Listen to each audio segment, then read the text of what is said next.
Thank you very much and welcome to this special edition of Brass Tacks, coming to you live from the East Lawns of the United States White House. You can see the East Wing just right behind me, and then on the other side, behind those pillars, behind the main foyer, is the West Wing, where there is the Oval Office, where just moments ago the Prime Minister and the President just concluded their opening remarks. They are right now in delegation level talks. The Indian side, of course, led by the Prime Minister. We saw the likes of the National Security Advisor Ajit Doval, the External Affairs Minister Dr. Jaishankar, the Indian Ambassador here in the US, Taranjit Sandhu, the Foreign Secretary. And then on the US side, you had US President Biden, the Vice President Kamala Harris, the Defense Secretary Lloyd Austin, the Secretary of State Antony Blinken. They're all sort of cloistered now in the Oval Office, in the West Wing of the White House. They'll be there for the next hour or so. They will be thrashing out these agreements and whatever final details need to be ironed out. 99% of the time, much of the granular details have already been thrashed out by the officials before it gets to the level of the two principals. If there's anything that needs to be, signed off on at the very last minute, the last very sets of I's to be dotted and T's to be crossed, that gets done over the next 1 hour or so with the principals there. And then, of course, there are individual talks that the Prime Minister and the President have, after which, at about noon is what we are told, it's about an hour or so from now, they will come to the East Wing of the White House, where, again, we will have access to that press conference. I'm given to understand that one question each from either side, one American journalist and one Indian journalist will get to ask a question there. But that is, what we're expecting over the course of the next few hours or so. But this morning at the South Lawns of the White House, we saw something surreal. We had an Indian Prime Minister receiving a state visit, all the pomp and grandeur and ceremony, the military band playing. And of course, in the backdrop, there were 5,000 Indian Americans chanting Modi, Modi. So I want to play some glimpses from that ceremony that happened earlier this morning, and then we'll go across to our guests.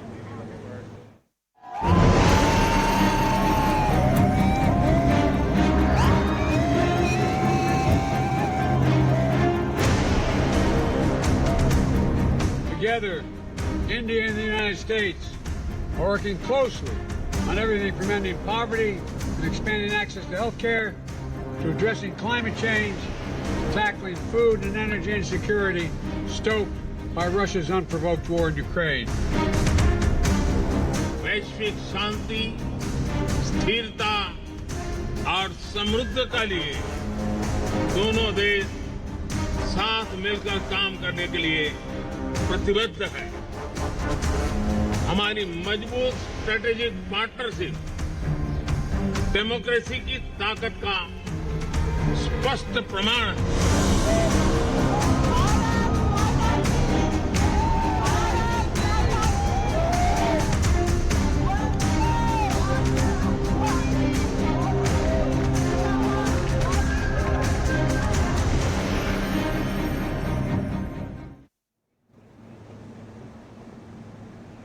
All right, to kick things off on this special edition of Brass Tacks, coming to you live from the East Lawns of the White House, we have a power-packed diplomatic panel. Timothy Roma is former U.S. Ambassador to India. Atul Kashyap is former Chargé d'Affaires in the U.S. Mission in India and currently the President of the U.S.-India Business Council. And also will be joined in a moment by Arun Singh, former Indian Ambassador to the United States. Ambassador Roma, let me start with you first. This state visit sort of encapsulates what has been the hard work of the last perhaps 20 years. We're talking about defense deals, jet engines being manufactured in India. We're talking about armed drone deals, the Predators for India. What is your big 30,000 feet view of today's visit? Well, I remember not too long ago being the U.S. ambassador to India, and we had our very first state dinner under President Obama for Prime Minister Singh.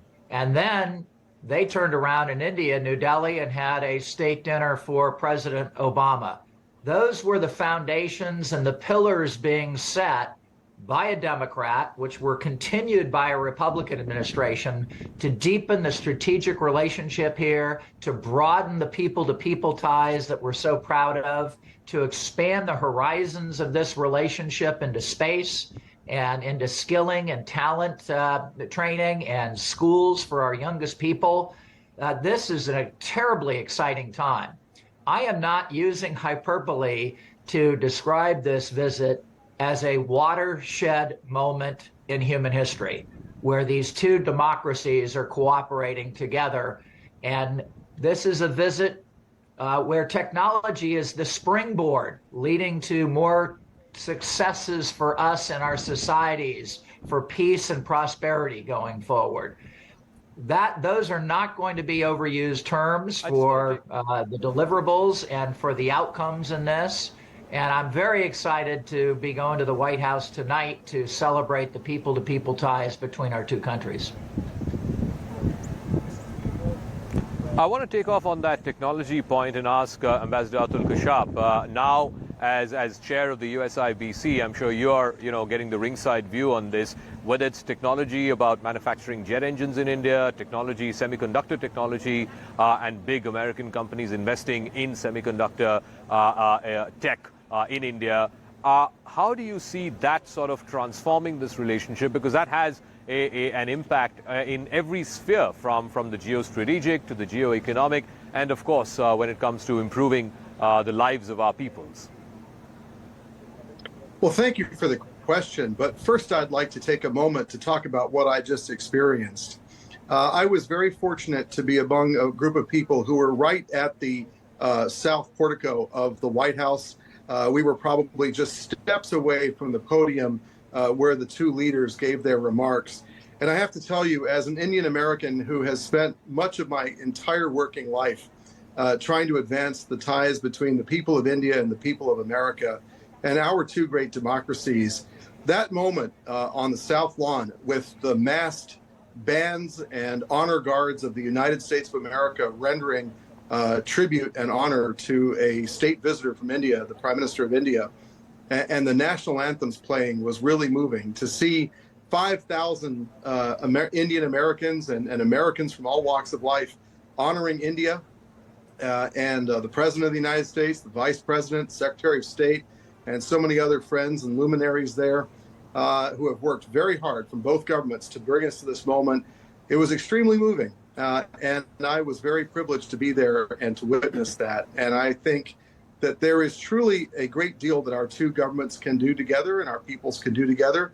The governments will announce a whole raft of initiatives and deliverables, and I'll let them make the news on that. But what I will say is that after having worked so hard to overcome our strategic differences, including through the nuclear deal when I worked at the embassy in an earlier era, and having now worked to accelerate our economic relationship and to power it from 200 billion to 500 billion, which we need to do urgently, the new chapter in our relationship is the technological convergence. And whether it's semiconductors or defense or cybersecurity, outer space, telecoms, artificial intelligence, quantum computing, these are the important deep tech, future tech technologies that the member companies of USIBC, Indian and American, will work on with the full endorsement of the governments to try to ensure that whatever technologies affect our lives in the future, they are built on a software of free people and free enterprise,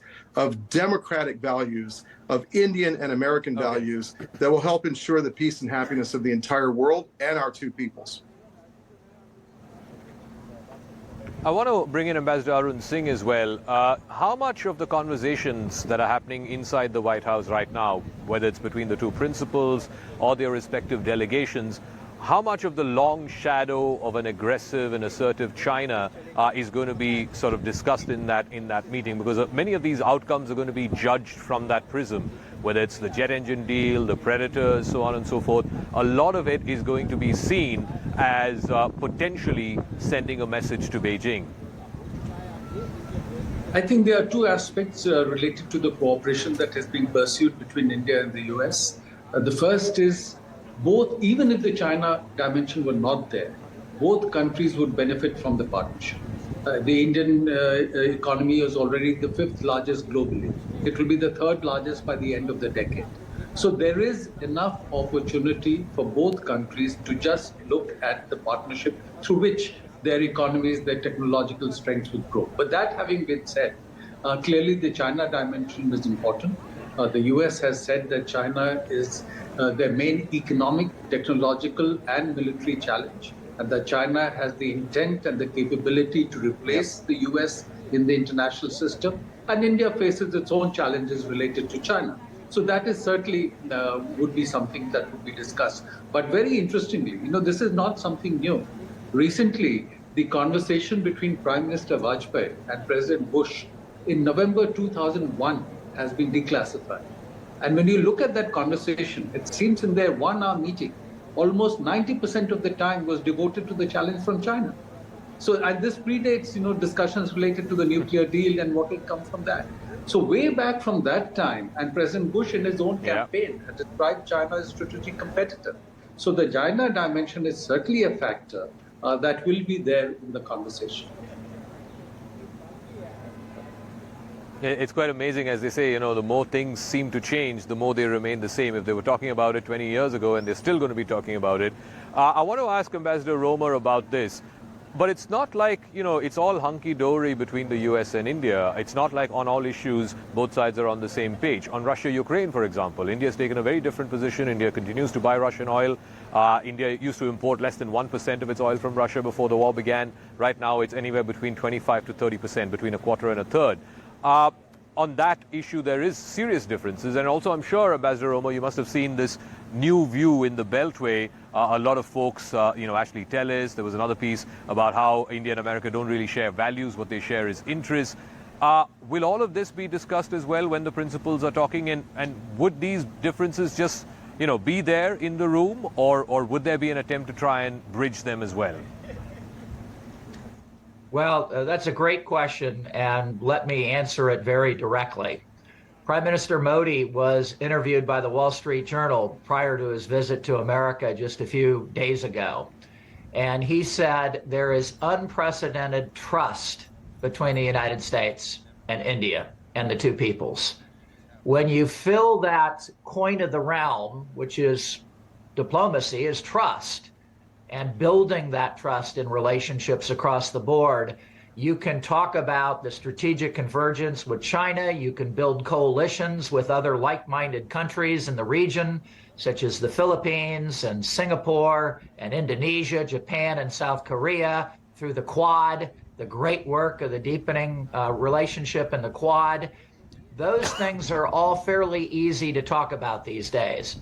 But because so much comes naturally to us, and we do share so many values as a democracy, as a people, as two countries devoted to peace and prosperity and sovereign rights in the world, we can talk about sensitive issues, and we should, quite frankly. I wake up every morning in America, and we have two vast oceans and two friends to the north and the south. India wakes up to a very different geographic world with threats all around them. The United States recognizes that. So when we talk to India about purchasing Russian oil, we want to express our concerns about that invasion of Ukraine. We want to talk to them about putting a cap on oil prices so that money that India spends on oil does not go toward the war machine in Russia. We have had these frank conversations with them. They have been very friendly, and India has worked with the United States on establishing this cap and is purchasing oil mostly under this cap and way below it. We will talk about democracy. We'll talk about human rights. India will probably bring up directly to President Biden the withdrawal of the United States troops from Afghanistan. I know that's a very important issue to India and a very sensitive one for us. And we will be able to talk through these issues and still come out with these historic agreements, this wide understanding of our different perspectives, but this mutual sharing of our strategic convergence together and our view of the geopolitical situation of the world that is more and more common, but not completely uniform. It is not unanimous. And in democracies, we are used to that. We have a lot of debate in America about our politics and about the world. So does India. Having lived in India, the vibrancy of that debate is one of the best things you experience. So you will see some of that, hear some of that behind closed doors. and it's good for the relationship. I just want to take off on that point and ask Ambassador Keshav, I'm sure you must have seen this just, moments before the White House ceremony began and the two principals went in for their talks.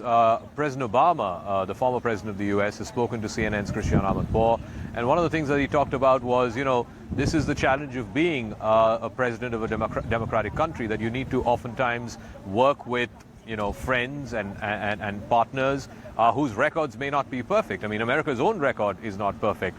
How do these conversations happen between the principals? Because there was a time when this was a very touchy topic. I'm sure when back in your diplomatic days, you must have been extremely worried about, a slip of the tongue or something that one person said about a touchy topic for the other person. How is that being handled now? Or is it just that, for public consumption, none of this is talked about, but in private, these conversations are had? Well, I didn't see President Obama's remarks because I was in a hold room somewhere on the floor of first floor of the White House. But what I will say is that, these conversations at the leader level are obviously prepared many, many weeks in advance, days in advance, and are very carefully crafted. Every time I've worked on one of these visits in either direction, there's an enormous amount of staffing that goes in from both governments in order to make sure that the conversation is sculpted and structured in a very productive way. Now, as in marriage and in life, it's not what you say, but how you say it that marks the relationship. And so I think that when we talk to each other as friends, we are 1.75 billion freedom-loving people. Both the President of the United States and Prime Minister Modi talked about how our constitutions begin with the words, "We the people." When India goes for national elections, more than 800 million people vote, and the ballot is free and fair and has many choices. And that's true in the United States as well. We are the greatest democracies on earth. And so we are both struggling, each in our own way, across our extremely diverse and dizzyingly amazing countries to form a more perfect union.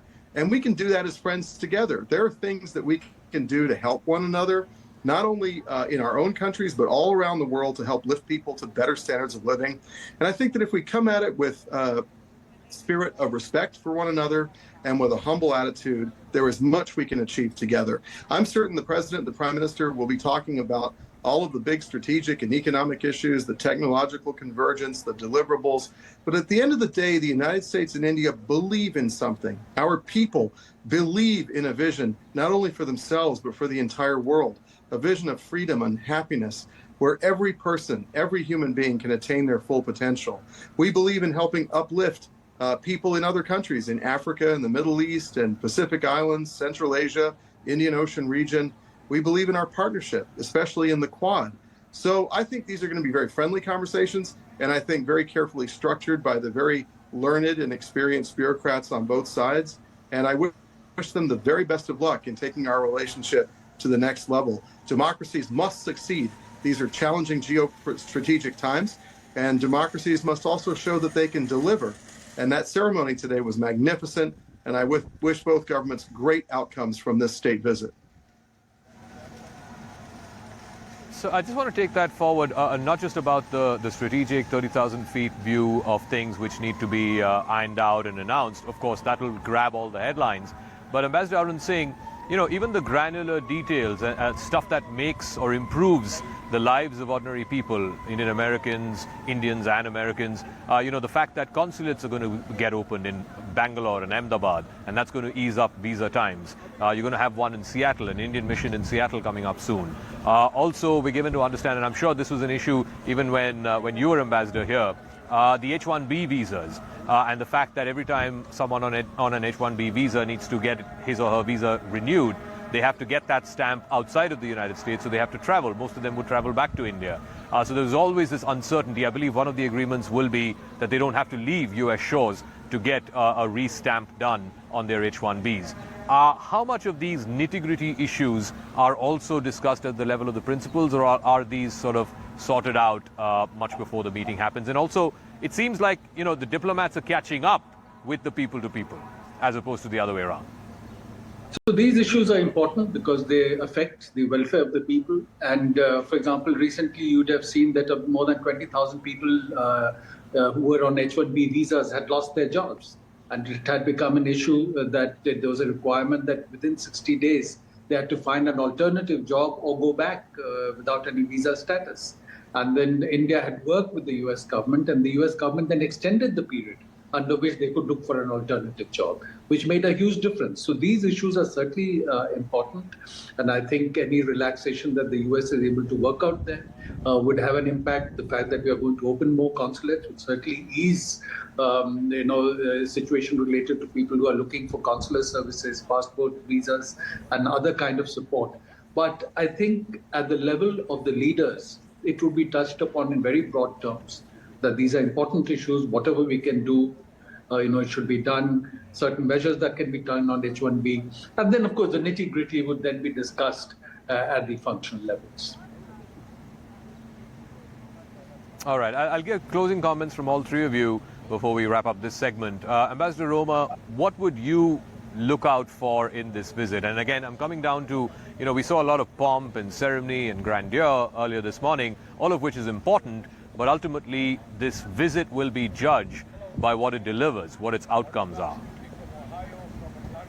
So that's a very important point, and one of the most important things you do as an ambassador is to implement these agreements. It takes a lot of work, months and months of work to set up the deliverables. Then you have to implement them in real time and in the real world, and make sure that these are working for both countries, whether that's a consulate, making sure that when Indian people come to the United States and they're getting their master's degrees and their PhDs, they are job multipliers when they come here. They're starting new businesses. They're opening new opportunities for Americans to work in plants, to work in manufacturing, to work in coding. That is a smart thing that we need to implement and make sure it's working both ways for both countries as a win-win scenario. I'd also just make a comment. There's a lot of, one of the guests said that there's a lot of scripted comments between the two leaders. I am amazed by the genuine interaction between the Indian and the American leaders and going off script. I remember President Obama turning to Prime Minister Singh and saying, okay, we've been talking for the last 2 hours about all these important issues. What do you think is the most important issue for the next 20 years between our two countries? Is it water security? Is it technology? Is it education? How do we improve people-to-people ties? We can do that with India. It's amazing when you sit down with your Indian interlocutors how much they want to go off some of the talking points and engage in the future. We don't do that so much with the Chinese delegation and with bilateral talks. Yeah. Okay. Ambassador Kashyap, again, I come back, circle back to the China question, also in the context of, you've just seen Secretary of State Tony Blinken come back off a visit from China, and the buzzword seems to be in the Beltway, and you're as much clued in as anyone else is de-risking from China, diversifying from China, trying to get a semblance of normalcy, at least in the economic aspect of the bilateral relationship between Washington and Beijing. What may that mean for India? Because it definitely has a fallout. India has its own set of troubles with China. Well, look at the state visit and look at the powerful messaging from the South Lawn this morning. That message goes all around the world. It goes to many places, and it shows how much the United States and India have decided at the very top of our governments and systems that in these troubled geostrategic times, we are going to cling to each other, and we are going to rely on one another on the most sensitive technologies and sensitive issues of our times. We just hosted this Indus X defense startup seminar at the chamber. And, I think that both governments are putting a lot of effort into defense. I will tell you that what I would like to see as the president of a trade advocacy council is more deals. I want to see more big-time, big-dollar energy deals that help ensure our shared energy security and India's geostrategic ambit of opportunities and choices. I would like to see more defense deals that ensure that our two great militaries can work together even more. I would like to see more digital economy and semiconductor and electronics manufacturing deals. India, as Janet Yellen said, is a friendshoring destination. And that has been a consistent theme of this administration. And I think that business is very keen to see what opportunity there can be to expand investment in India, to help ensure resilient and secure supply chains and the freedom and strength of democratic people everywhere. All right, I'll give the final word to Ambassador Singh as we close out this segment. What would your big takeaway from this visit be? Because people are already talking about, Ambassador Roma mentioned this as watershed. A watershed visit would sort of give the direction of any relationship for the next decade, 2 decades, and so on. In what direction do you see the India-US relationship go over the next 10, 20 years? So it is a watershed. I think the last watershed had come with the Civil Nuclear Cooperation Agreement, which provided a framework for cooperation till now. And now the Initiative on Critical and Emerging Technologies has become the new organizing framework for cooperation in the trade, technology, and defense domain. And so that will push the relationship. I think there is a message to bureaucracies in both countries, to the wider populace in both countries, that the leaders are invested in taking the relationship forward. And there's a message to other countries that this is how the two countries see the relationship, are intent on building it. So I think based on that, I see growing convergence, much more work being done together. And of course, there will be some differences that they will have to handle from time to time. All right, Ambassador Singh, Ambassador Roma, and Ambassador Kashyap, thank you so much, gentlemen, for joining us on what one of you described as a watershed visit. We hope, and we will get to know in some time, what are the concrete outcomes and deliverables that both sides have worked on and have delivered for their respective people. Thank you very much for joining us here.